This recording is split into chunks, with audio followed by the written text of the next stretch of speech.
Greetings everyone, I'm Mar. Once again, this is my opinion. As you can tell from the title up there, it's another entry in my off and on review series of Star Trek related things, and in this case it's another episode of The Next Generation. The third episode, if you're counting the Encounter at Farpoint, is just one episode, but the fourth if you count that one being a two-parter. I'm going by the original one of it being just one uber long episode. Now, in between this and Encounter at Farpoint, we got an episode that could be considered a spiritual sequel to an episode from the original series involving that weird condition that makes the Enterprise group be like, oh, why do I feel all drunk? So, nice little callback there.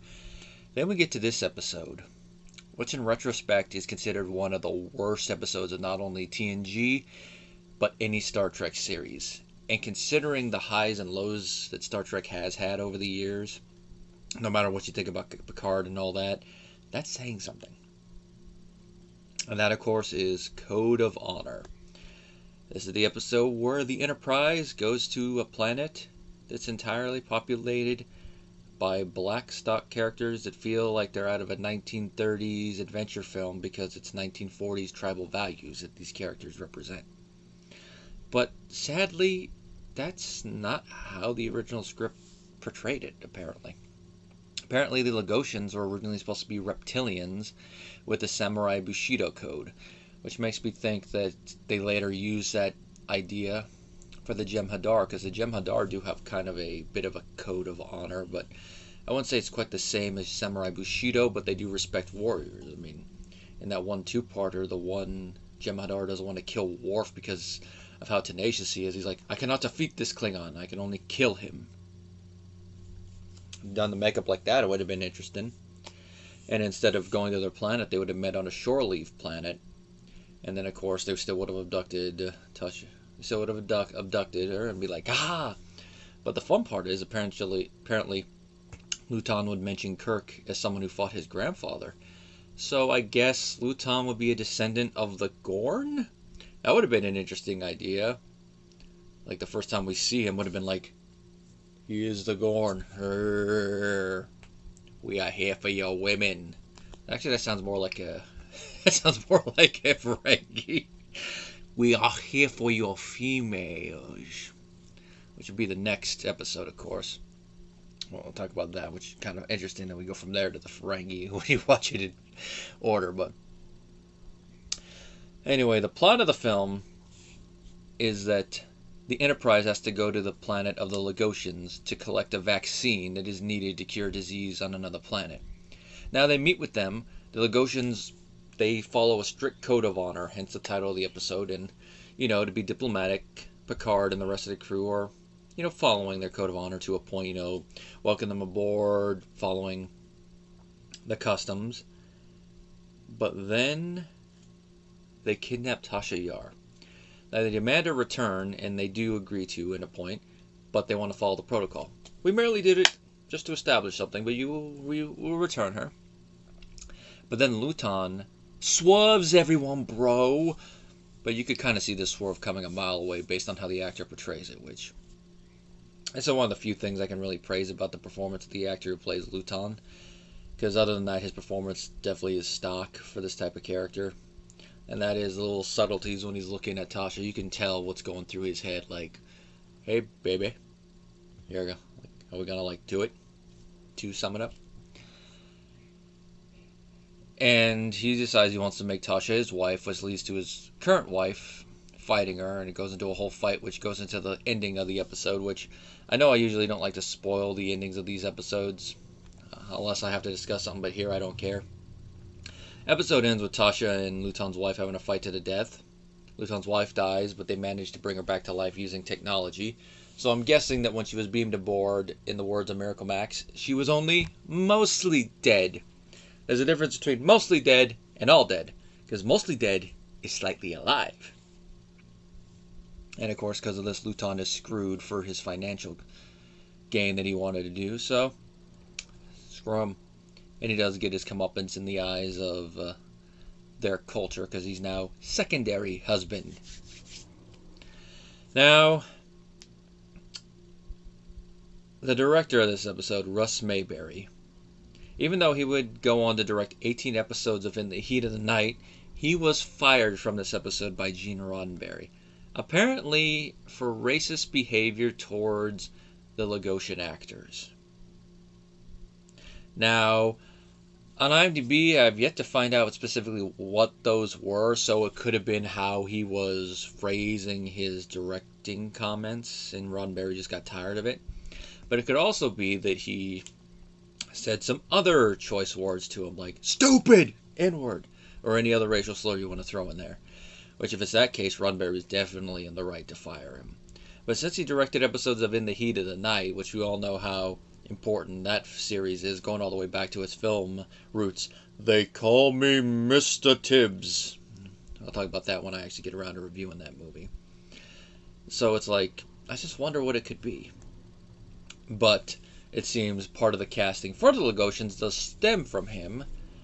But whether or not that was due to any racial bias or not, it's, hard to tell, because we're just going based on all the reports that have come out, and a lot of it doesn't really go into specifics. But I think part of that is the whole Hollywood thing of wanting to word things delicately and not throw somebody under the bus too much.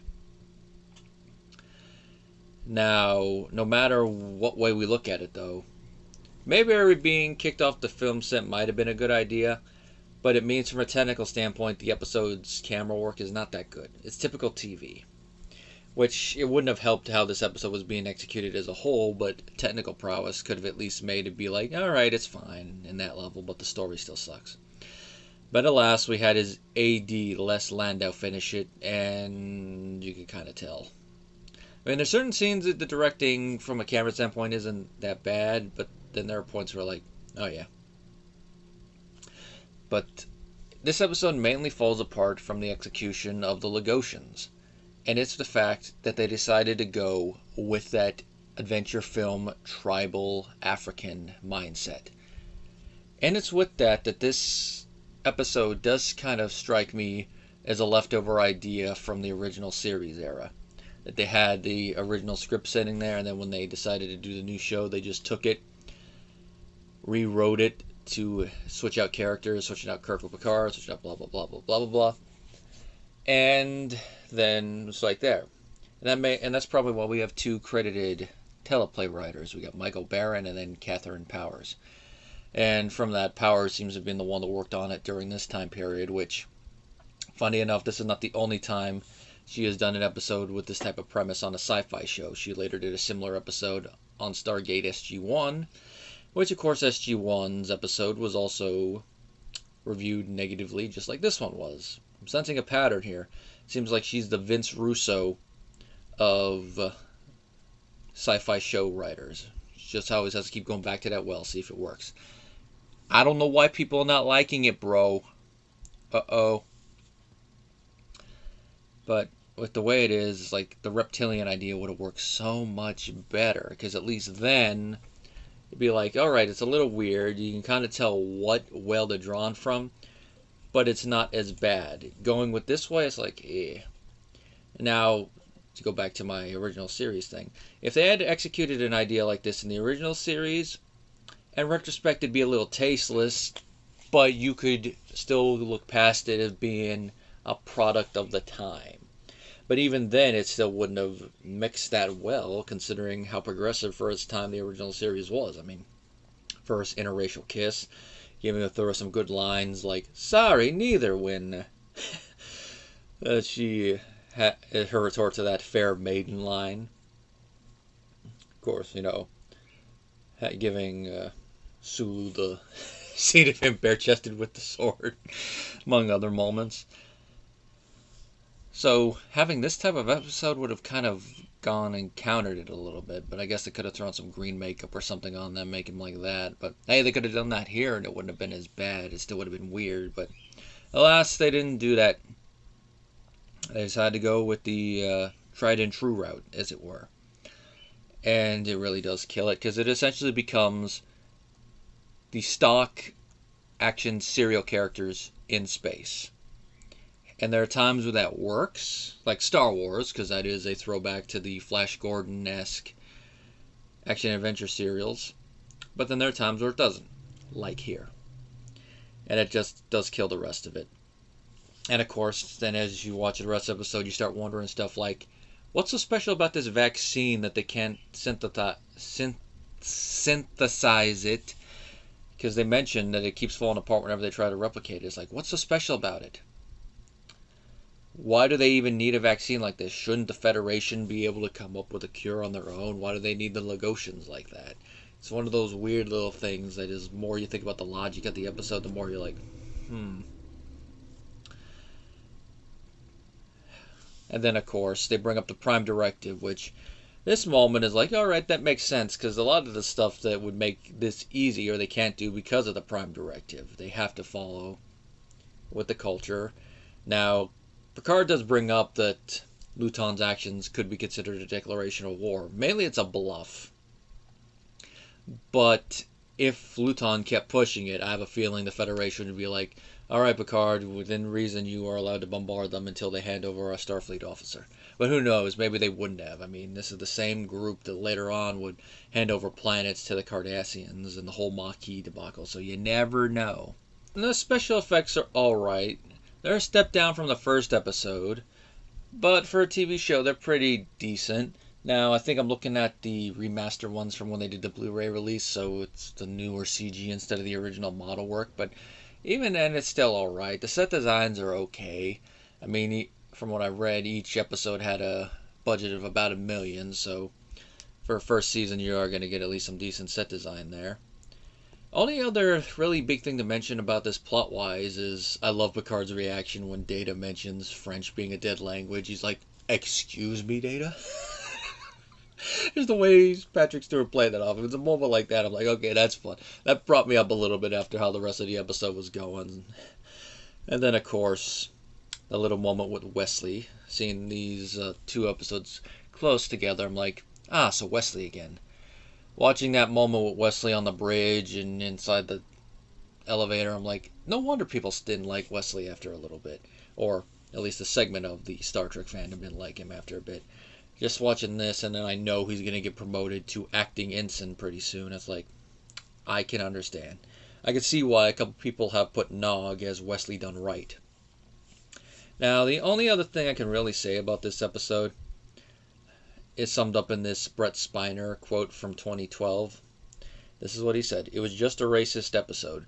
Maybe not intentionally, but it felt that way and looked that way. It was the third episode, so it was fortuitous that we did our worst that early and it never got quite that bad again." That, I think, sums up how you could look at the main issue with this episode. And that is that it's not racist from intent, it's racist from execution. And depending on who you ask, which one is worse? This one, I think it is a little worse, at least in the case of a series like Star Trek, to be it through execution, because we can be better. You should be better. And of course, it doesn't help that Picard makes a comment early on when he's meeting with the Lagosians that basically is summed up with, some of our best friends are black. I mean, that's not what he says, but that's what you can infer it as. And he's trying to be diplomatic in it, and he even kind of breaks the fourth wall a little bit by mentioning how the Lagosians are similar to certain Earth cultures. Why don't you just come out and say it, Picard? You guys are just like some people we dealt with in a continent centuries ago that were backwards from our point of view, too. The only difference is they did not have technology. This is definitely an episode of this series I don't plan on watching again, unless I'm marathon watching the entire Next Generation series, because it's just one of those ones that once you watch it, you're like, I have no reason to ever watch this episode again. Now, you could watch it drunk and then riff on it, but that's a different type of watching enjoyment. That's watching it to be like, look how stupid it is, rather than watching it and being like, there's nothing much else to say about this episode, but if you're watching through Star Trek, the only reason I would recommend watching this is to see how low Star Trek can get. I mean, forget what you think about Picard, Lower Decks, all the other series that are not your cups of tea. From a series that's actually pretty good, this is as low as it can get.